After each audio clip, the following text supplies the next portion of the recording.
Yan, so magandang hapon po sa inyo mga idol, no? So nandito po tayo ngayon sa Bataan. So syempre, kilalang kilala sa Pilipinas.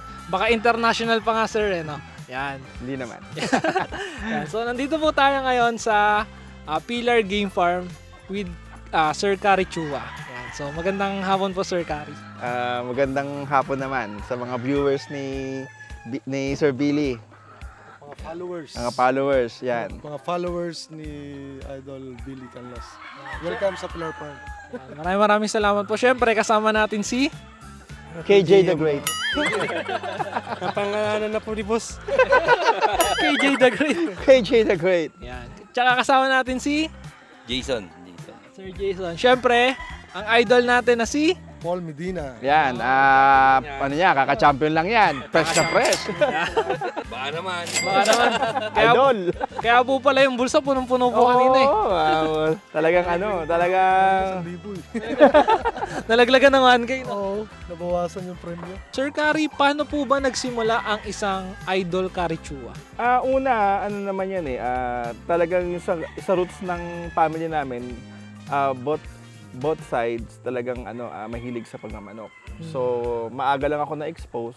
So, ayun. Talagang dad ko kasi pirming nag-asabong. So, minsan sinasama niya ako pagka yung weekends na walang pasok. So, yun. Talagang siguro tingin ko nasa blood na rin namin. Nasa dugo na po. Nasa dugo na. Kumbaga yung bloodline namin, nasa linyada. Nasa bloodline. Dumadaloy na sa dugo. Yun. Yun ang Kaya napasok ako sa industry ng pagmamanok. Before yun, naglalaro akong basketball, athlete ako, naging varsity ako sa college days, naging varsity ako. So, mahirap pala ang pagsabayin yung sabong sa kamanok, sabong sa basketball. Pagka puyat ka sa derby, wala, off ka naman sa pagdating sa training, saka sa game nyo naman, pag-araw ng game nyo. Hindi po pointed sa araw ng Hindi naka-point. hindi ka naka-point sa off talaga, as in off. So ano po ba ang masarap Sir Kari? Yung pagmamanok o yung pagbabasketball? Siyempre, pagka yung kabataan days mo, talagang siyempre active ka sa sa basketball talaga. Yung sa mga kumbaga sa sports. So yun, yung dad ko kasi PBA player yon. So nagkaroon din kami ng kumbaga tinry din namin na sundan yung niya, yung yapak niya na talagang gusto rin namin mag-basketball. So unfortunately hindi nakalinya po doon. Kundi naman kumbaga kasi once na maging player ka na maging varsity ka, player ka ng school, meron kang potensyal.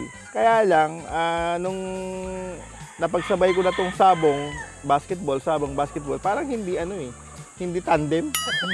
Kasi pag Hindi magka-match. Hindi siya tandem Kasi ang derby before, talaga, nung late sabihin natin 90s, 20s, ang derby nun talagang pau-morningan. Minsan natapos kami 4 o'clock, pagkatapos ang ensayo namin 7 o'clock. So talagang Parang pag-aasawa nakita naman ng dad ko na, hilig mo magmanok ka na lang. Basketball, wala kang mararating. So ayun, pinili ko yung talagang pagmamanok. At least po, meron po kasi yung Sir Kari, no? Yung father niyo po, suportado po kung po talaga yung hilig niyo. Una, suportado kasi nung naalala ko yun, nung high school ako, nakita niya masama na yung academics ko Dami kong bagsak kasi nga mas excited ako sa sabong kaysa sa pag-aaral. Ginawa ng dad ko, pinaban niya ko sa mga sabungan na pinupuntahan niya. Nasabi, yung anak ko pagpupunta rito, wag ipapasukin, ban yan. Patisada ng panahon ng ano pa naman? Pinasarang Laloma, Santa Quiteria, Del Monte, Mandaluyong, lahat ng pinagsasabungan niya. Nakaban ako. So naghanap ako ng sabungan na hindi ako ban. Para makapagsabong. Gumawa pa rin ang gusto, may paraan no? Kaya lang, nadala ako Kasi minsan, nagsabong ako.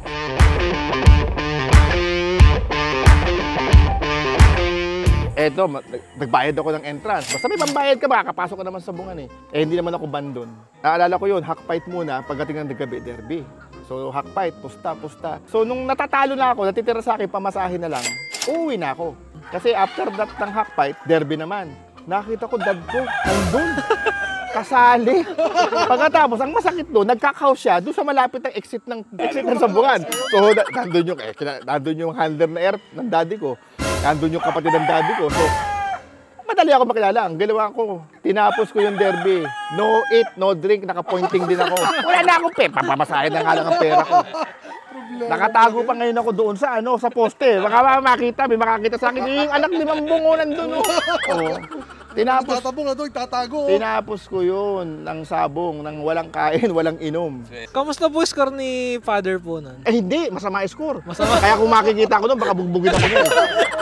Lalong sasama po. Oo, pero kung nag-champion yun, baka hindi magagalit. Masama score eh. Naku, sabi ko, tatago na lang ako. Hanggang sa matapos ang sabong, nakita kong sinisilip ko sila, uy, wala na. Saka lang ako nakauwi ng bahay. Sumali si po, no? Oo, ganun talaga mo. Yun yung mga memories na masarap balikan, sir, no? Yun. Biro mo, naghintay ka ng 7 hours na wala ka naman ginagawa, wala ka na pambili ng pagkain, wala ka na pambili ng tubig. Hindi ka makaihi kasi ang iihian mo, bababa ka pa, makikita ron sa madadaan ka pa rin doon sa kakaos. Naku po. Kaya yung mula noon talagang tinandaan ko yun, sabi ko, Hindi na po. hindi na uulit.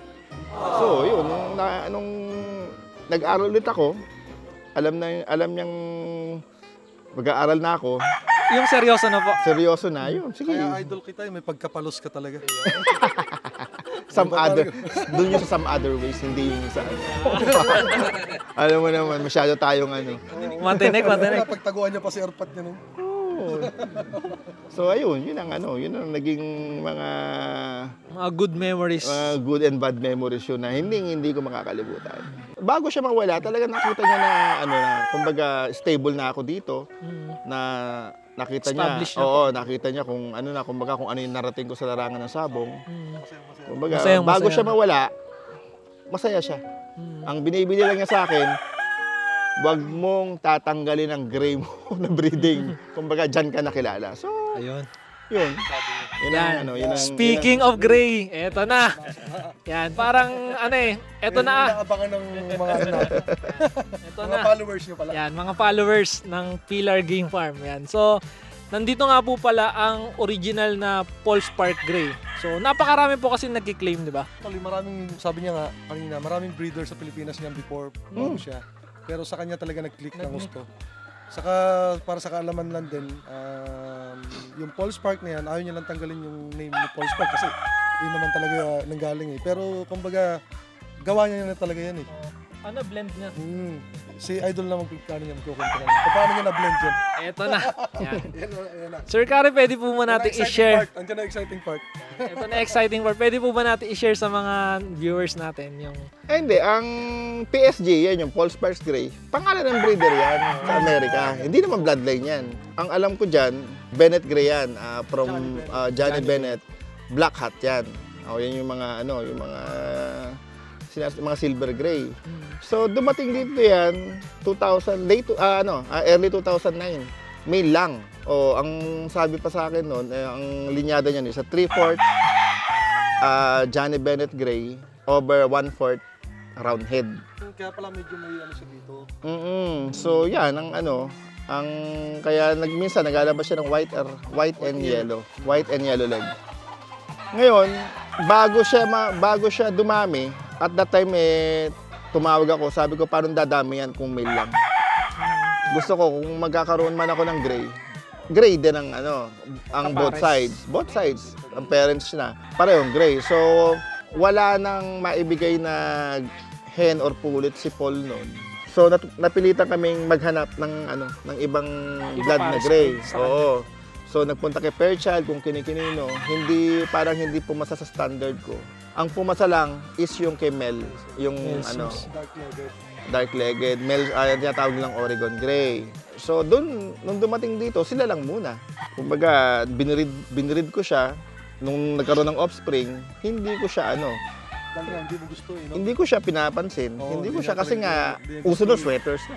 Mga pogi po. Nandiyan na yung Bruce Barnett, nandiyan na yung Carol Nesmith, nandiyan na yung Ding Per. Talagang pagka lumalaban ka sa gitna, nakikita mo gano'n ang labanan ni Abelio, Red, Atty. Mendoza, talagang gaganda ng manok.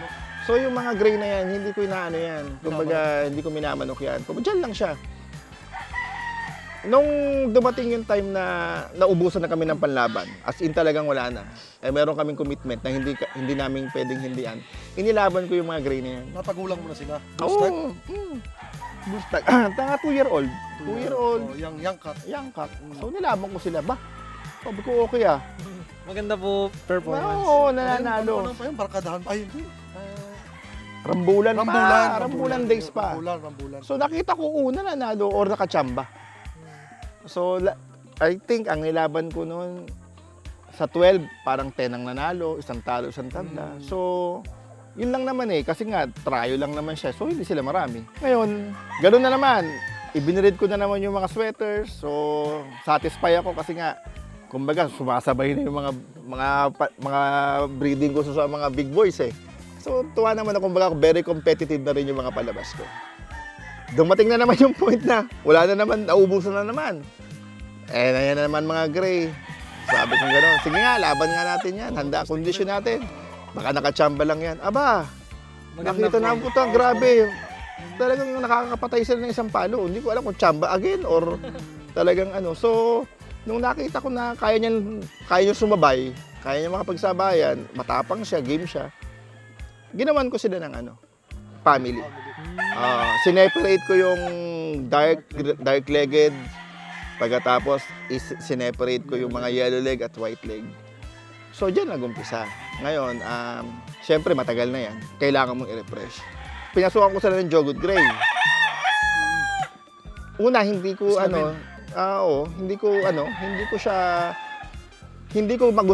makita yung dating palo nila.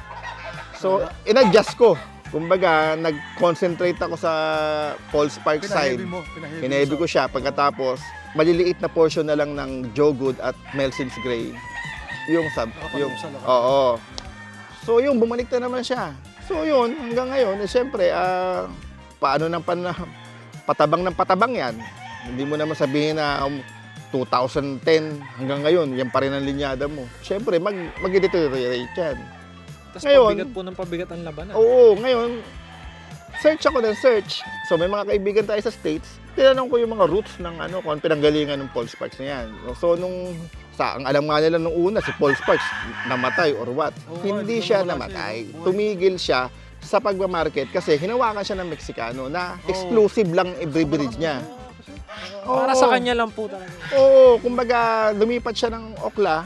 Ngayon, yung mga ibang linyada niya, na-trace namin kung kanino napunta.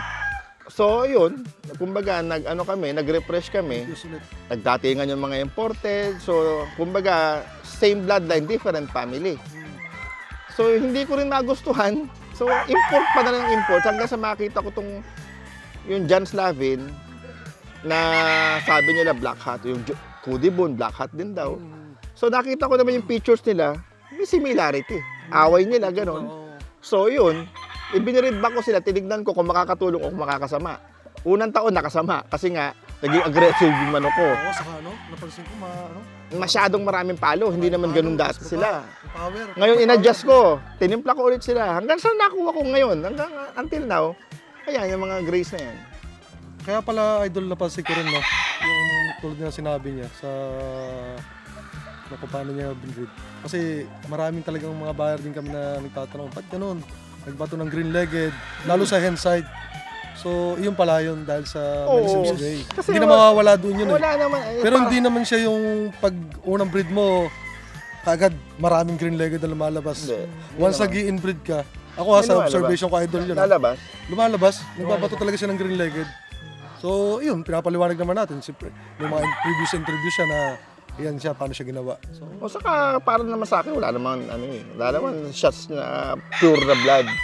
Hindi mabubuhay yung blood ng isang linyada nang walang infusement. Alam naman natin yan. Kaya nga pag sinabi nilang pure, meron po ba kayong pure? Wala akong pure. Pero meron akong breedable. Kanina may pumikap. Sabi niya kagad, wala akong pure na manok. Sabi niya. No, Inunahanan. Hindi, sabi niya kaya.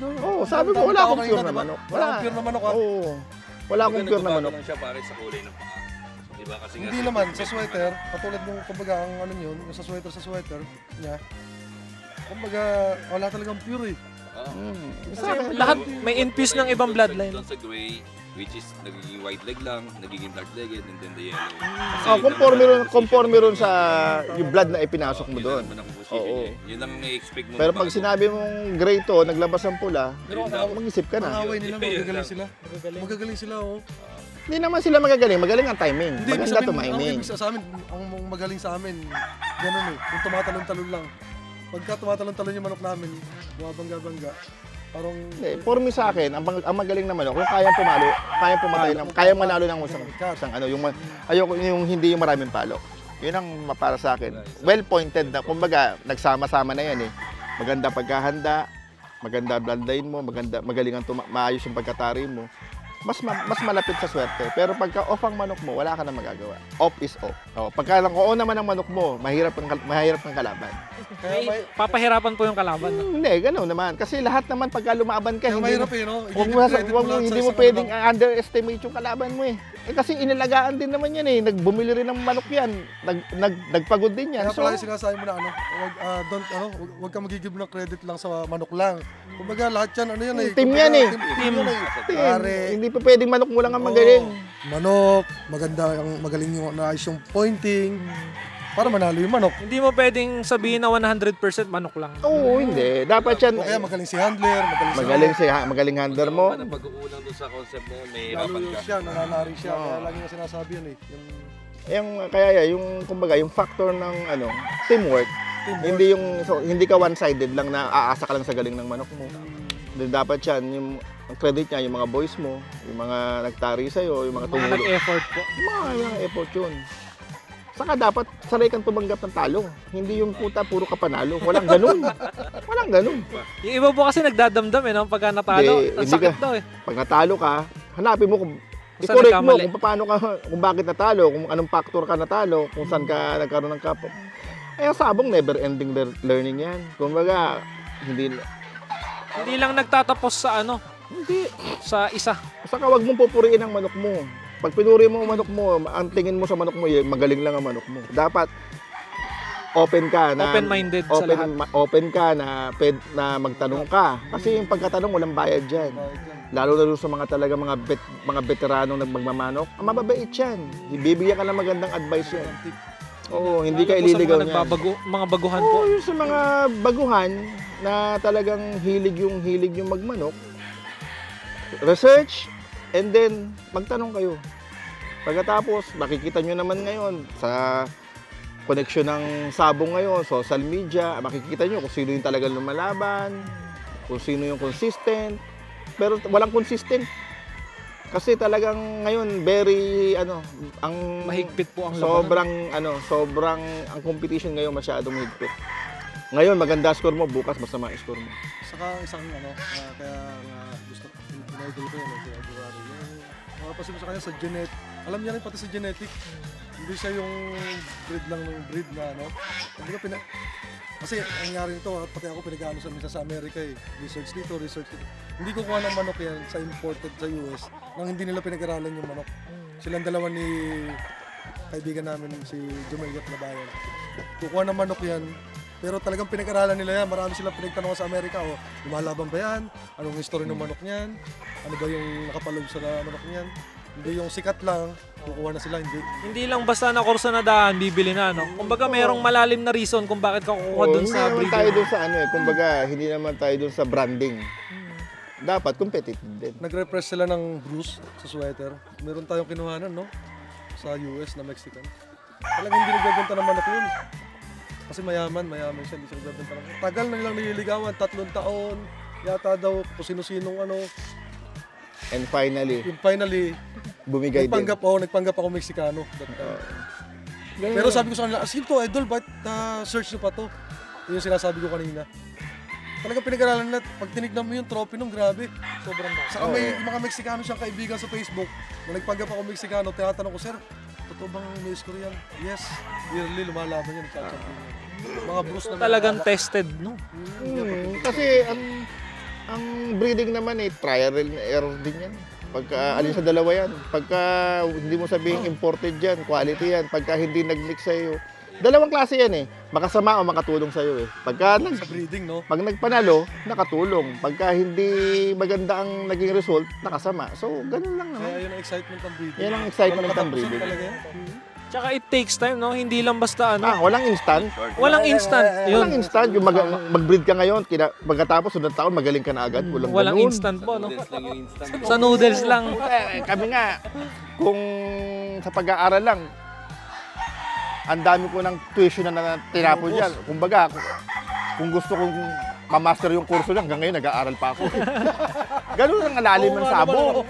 Ganun ang lalim ng sabong. Oo nga naman, no?